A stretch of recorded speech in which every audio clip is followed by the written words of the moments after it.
All right, all right. We are going to be going through structure, setup. This is the thing that everyone loves the most. I know everyone's going to geek out about this. I'm excited about this too. What we're going to do is we're going to break this down into multiple sections so that you can go back. You could reference the prospecting campaign, the retargeting and retention campaigns, and a bunch of different nuances that I throw throughout here. Now, keep in mind, we're going to give a couple of different structures here. And then at the end of this entire program, the very end, there's going to be advanced operations that you could modify a lot of what I go through here. What we're going to start with is the most important structure. This is the structure that we roll out probably around 70% of the time for the businesses that we work with at the Moonlighters. So for anyone watching this, and by the way, my entire team is watching this as their training. So don't think that I'm holding anything back here. This is everything that we do, and this should be the first base structure that you attempt to build. I'm going to throw a lot of caveats in here. Pay close attention. This is not easy work, even though sometimes I make it sound super easy. I'm going to get very, very detailed because this is not YouTube. This is not 20 minutes. We're just going to get into every single little thing that you could possibly do for all of these campaigns. And we're going to start with the easiest campaign, but also the most complicated campaign. So let's get into our ad accounts. Once we're in our ad account, we're going to go ahead and we're going to start by creating our prospecting CBO campaign. Now, if you've watched my YouTube content, you may have seen this flow chart before. This is what we're going to build, but this is going to be built a little bit different now. There's a lot that has changed in the last couple of months, especially the last couple of weeks, actually, literally August 6th. As you can see, this is August 7th as of this recording. Things change all the time. So let's get back over here.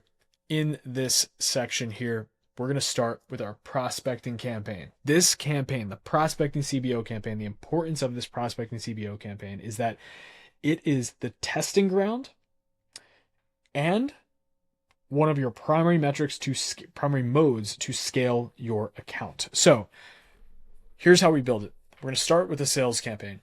Across the board, everywhere, everything that we're doing, we're only running sales campaigns, period, end of story. Don't ask me twice. Everything else here is BS unless you're in lead gen, unless you're not e-commerce. If you're in e-com, always sales. Click continue.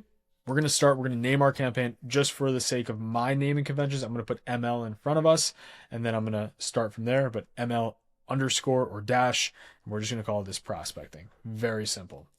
Our buying type is always auction. We do not buy at reservation. We're always buying at auction. Our campaign objective is sales, and we have no campaign spending limit in place. For this start, we are not running catalog ads. We're going to get to that a little bit later. Next piece, we are always running this campaign in particular on a campaign budget. This is known as CBO. And because of that, just to keep myself organized, I like to add underscore CBO just so that when I reference back to this, I can see it really quickly. In here, our daily budget. Now, there's a lot of ways you could think about setting your daily budget. As a general rule, start as much as you can afford to lose if you are just starting out. If you are already spending, this campaign is generally going to start with around 80 to 90% of your total budget. So it's just a rule of thumb. If you've set yourself a $100 budget per day, a $20 budget per day, a $10,000 budget per day, this campaign is generally falling in the 80 to 90% range. So for this, we're just going to do everything on the example as if we're spending $1,000 per day. We're going to start this at $800 because of that. The next piece here, campaign bid strategy. Highest volume or value is generally what you're going to choose here. Highest volume or value is simply one of the most standard, easiest ways to run accounts. Don't worry though, we're going to get into all of these at some point, but for right now, highest volume or value is what I want you to select. As we scroll down a little bit more, no budget scheduling, no ad scheduling because we're not using a lifetime budget, so we can't select that. And then if you didn't watch it earlier, make sure you do. Your audience segment reporting needs to be set up properly in order to run this campaign properly, or else it's going to flop completely. Next piece, in our ad set, our conversion location is going to just be single, and it's going to be website. Now, be very cautious here. This is what's changed as of 24 hours ago. Website and shop is no longer an option here. Everything is going to website. Okay? Performance goal. We have two options. I'd advise everyone test them in their ad account. If you're just starting out and you have products priced at similar points, you are always selecting number of conversions. So think about it like this. If you select number of conversions, all Facebook needs to do is get someone to convert.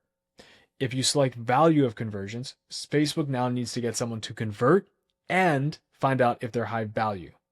So what typically happens if we get an ad value into the equation here, we often don't have enough signals unless we're very high volume to support the value conversion goal.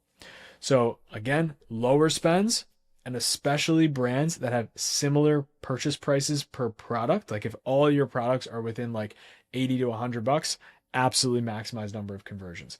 If some of your products are $10 and others are $100 and you split your business heavily between those two products, then great, maximize value of conversions. If you touch maximize value of conversions, your standard attribution will automatically change from 7-day click, 1-day view to just 7-day click.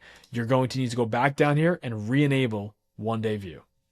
Now for this example, I'm going to use maximize number of conversions because that is my preference most of the time, and it is specifically my preference for the brand that we're looking at here. We're going to move our conversion event to purchase, and then we're going to scroll on down a little bit. So our attribution setting here is going to be standard. Now, I'm going to make a section on standard attribution versus incremental attribution, 7-day click, 1-day click, 1-day view, all the attribution methods. And I'm actually going to write that down so I don't forget right now, because all of these nuances are nuances, in fact, and they all are particular to each business. So each of these models is going to apply differently per business. I'm loving incremental attribution, but most of our accounts are still run on standard attribution. So for this case, standard attribution is what I would recommend. The next piece here is standard attribution selections. We're going to use 7-day click, 1-day engaged, 1-day view. To be honest, you don't need the 1-day engaged if you're using the 1-day view, but we're going to use both. The next piece here is for budget and schedule. We are not setting any ad set limits quite yet. That is one thing. I'll explain when we actually set ad set spending limits so that everyone has an idea of when we actually use this. And then our budget scheduling is left as off. Our audience. This is very, very important. If we leave this audience as is, it's allowed to retarget. It's allowed to hit our existing customers. It's allowed to go 100% broad. We have to do a couple things to avoid that. First thing, we're going to go with our custom audience exclusion. And in here, we're going to exclude what we're actually going to set up later. The first thing we're going to exclude is our purchasers over the last 180 days. Right there. Boom. Next thing after that is we're going to exclude anyone who's visited our site over the last 30 days. Now, you can go further if you need to, but in this case, I'm just going to use visitors 30 days because beyond 30 days, think about how many websites you visit. Think about how many Instagram profiles you see, how much clicking we do on our phones these days. I don't really think that someone beyond 30 days is technically engaged anymore. So I do purchase 180 days, visitors 30 days. And you might ask a couple things like, well, what about add to cart? What about purchasers all time stuff? I get it. If you have a huge all-time purchasers list, if you're a massive brand, you could happily exclude that in here. I can't make a prescription for every single use case, but just use your best knowledge. Like if you're watching this video, you're probably pretty smart. Like you could use some judgment here and there. And I'll be very clear when it's like absolutely not or absolutely. Okay. So we're setting up custom audience exclusion. Now you have another choice. If we leave this as is, Facebook could technically, very technically, still hit these people. It shouldn't, but it can. Because as we read here, they'll be excluded from the audience list, but this is a suggestion overall. So what I would recommend doing is clicking further limit the reach of your ads and clicking switch. When you do this, everything is actually within these targets. That means that if we were to add a detailed target here, or if we were to change the language, it would only hit that detailed target. It would never go beyond. So we always like to switch these as of now, and I will always let you know if that changes. But as of now, we like to keep these on the non-recommended setting. Last piece in the ad set is the placements. For the placements, we are keeping Advantage Plus on. We are keeping all placements active for now. And that's really it for the ad set.